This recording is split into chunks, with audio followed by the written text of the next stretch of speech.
Assalamualaikum warahmatullahi wabarakatuh. Saya akan menjelaskan mengenai kehangatan seorang konselor. Kehangatan merupakan salah satu karakteristik kualitas seorang konselor. Konselor harus memiliki sikap hangat seperti sikap ramah, hangat, memberikan senyuman yang tulus, harus saling menyapa, menerima keadaan klien yang bermacam-macam. Maka dari itu, seorang konselor harus memiliki sikap hangat, dapat memahami keadaan dan permasalahan klien, menerima klien secara positif, dan dapat membantu perubahan yang terjadi pada klien. Karena kehangatan pada saat proses konseling itu dapat membuat jalinan hubungan antara konselor dan konselor itu menjadi dekat dan dapat mencairkan suasana dan menghangatkan suasana, sehingga konselor dan konselor itu dapat membicarakan permasalahan kliennya ini dengan baik gitu. Klien juga dapat membicarakan permasalahannya dengan nyaman dan tidak ada yang ditutup-tutupi.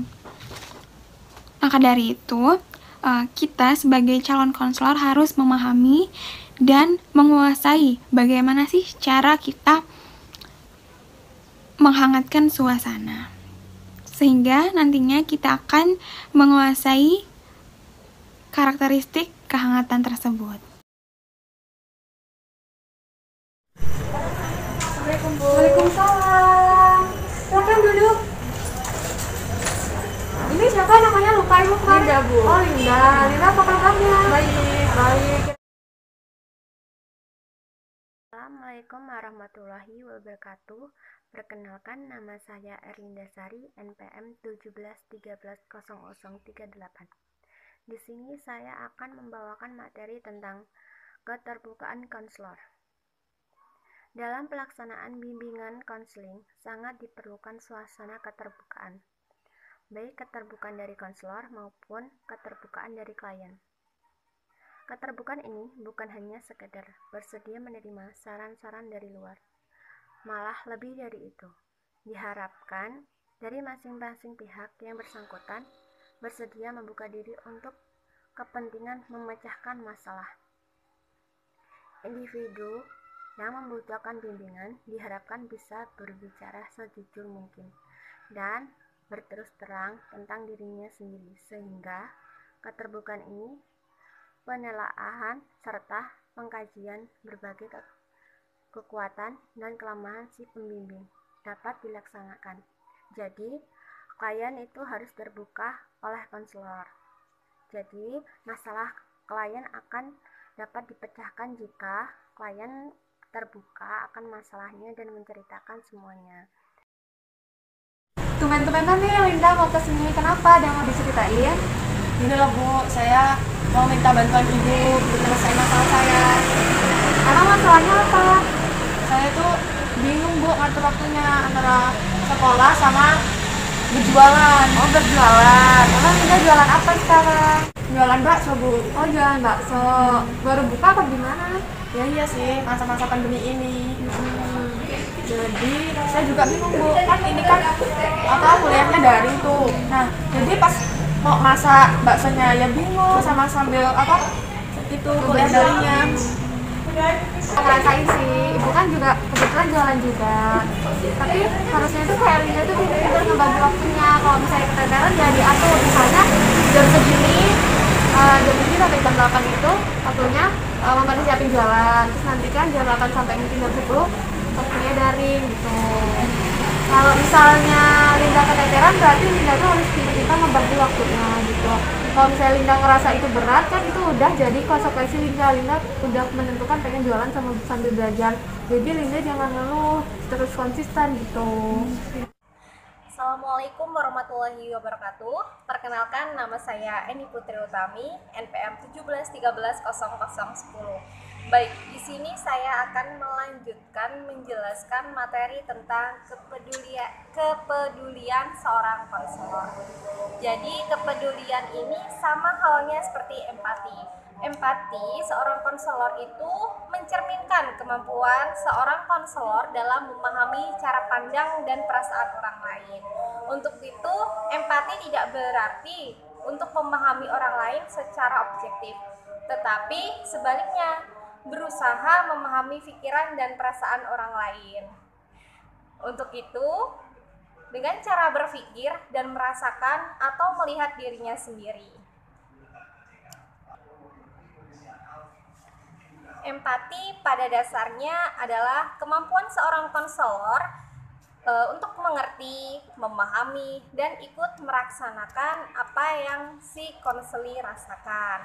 Untuk itu, seorang konselor harus mempunyai rasa kepekaan atau peka. Untuk itu, peka sendiri merupakan kemampuan mengerti terhadap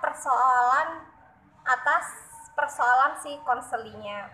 Untuk itu, hal yang sangat mempengaruhi hasil dari layanan saat bimbingan kelompok itu kepekaan atas dari si konselor.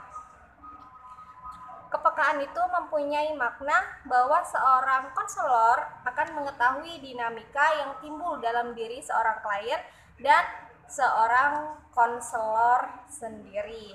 Untuk itu, konselor memiliki kepekaan menunjukkan beberapa nih. Yang pertama itu peka terhadap reaksi dirinya sendiri. Dan kedua, mengetahui bagaimana, di mana, dan berapa lama melakukan penelusuran klien. Dan yang ketiga, mengajukan pertanyaan dan mengaitkan informasi yang dipandang mengancam oleh klien dengan cara-cara yang arif. Dan yang terakhir, yang keempat, yaitu peka terhadap hal-hal yang mudah tersentuh dalam dirinya.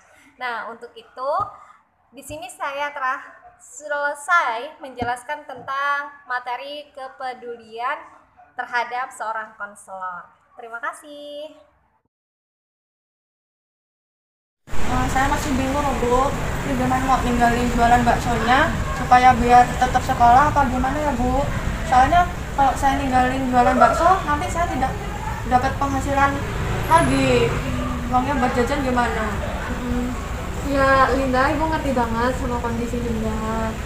Ya kalau misalnya emang kedua-duanya harus dijalankan, ya jangan dipilih salah satu, tapi harus dijalankan sama-sama. Ya itu tadi yang gue bilang, Linda harus pintar-pintar buat ngatur waktunya. Tapi kan sekarang Linda masih seorang pelajar, kewajiban Linda itu kan adalah belajar.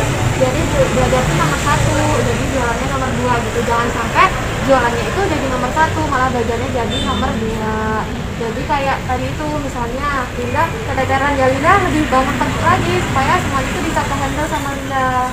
Misalnya tadi itu pagi-pagi Linda nyiapin jualan, terus nanti jam dari Linda jualannya sendiri apa sama teman atau sama keluarga?